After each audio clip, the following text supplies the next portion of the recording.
जय हिंद साथियों, नमस्कार। स्वागत है आपका एमपी जॉब अलर्ट में। तो दोस्तों, ज्ञानसी शाखा भक्ति काल की सीरीज का ये तीसरा टॉपिक है। इसमें आज हम संत रविदास जी का जन्म, परिचय और उनकी कुछ रचनाओं तो आइए जानते हैं संत रविदास जी के बारे में डिटेल में। तो आज हम डिटेल में पूरा डिस्कस करेंगे और उनके बारे में जानेंगे।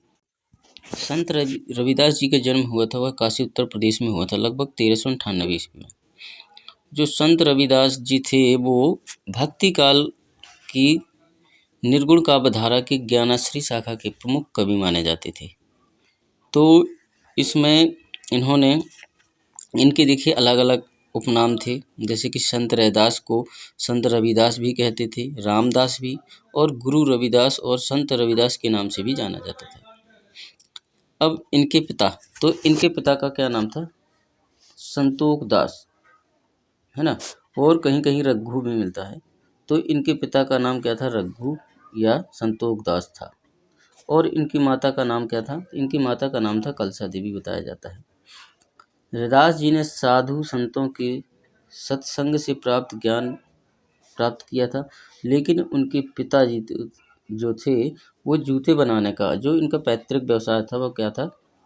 जूते बनाने का कारखाना था, और इन्होंने इसे भी सहर्ष स्वीकारा और वे अपना काम करते रहे। यानी समय पूरी लगन और ध्यान से इन्होंने अपना जो पैतृक व्यवसाय था उसको किया था। किसने? रैदास जी ने। जो संत रैदास जी के शिक्षक का नाम था, तो इनके गुरु थे रामानंद जी।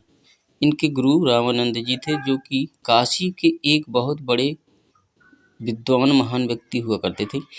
संत रैदास जी उनकी शिष्य मंडली के प्रमुख सदस्य हुआ करते थे। क्या हुआ करते थे? प्रमुख सदस्य हुआ करते थे। किसके? उनकी मंडली के।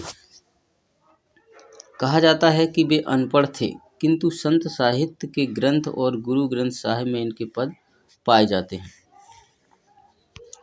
कहाँ पाए जाते हैं? गुरु ग्रंथ साहिब में इनके पद पाए जाते हैं। तो इनके जो रामानंद थे, इनके कुल 12 शिष्य थे।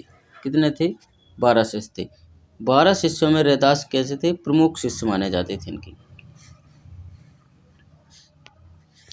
काशी निवासी रैदास सिकंदर लोदी के बुलावे पर दिल्ली गए थे। कहाँ गए थे? तो दिल्ली गए हुए थे। वो आदि ग्रंथ में इनके जो पद हैं 40 संग्रहित थे। कितने थे? तो आदि ग्रंथ में इनके कितने पद शामिल थे? तो 40 पद संग्रहित थे। किसमें? आदि ग्रंथ में। ये ध्यान देना थोड़ा। चलिए, रैदास जी की प्रमुख रचना के बारे में थोड़ा चर्चा करेंगे। तो इनकी रचनाएं कुछ थी। रैदास की वाणी थी, अनन्यता थी, आत्मवेदन, भागवत, प्रेम देना और सरल हृदय, यानी आदि इनकी कुछ रचनाएं मानी जाती हैं।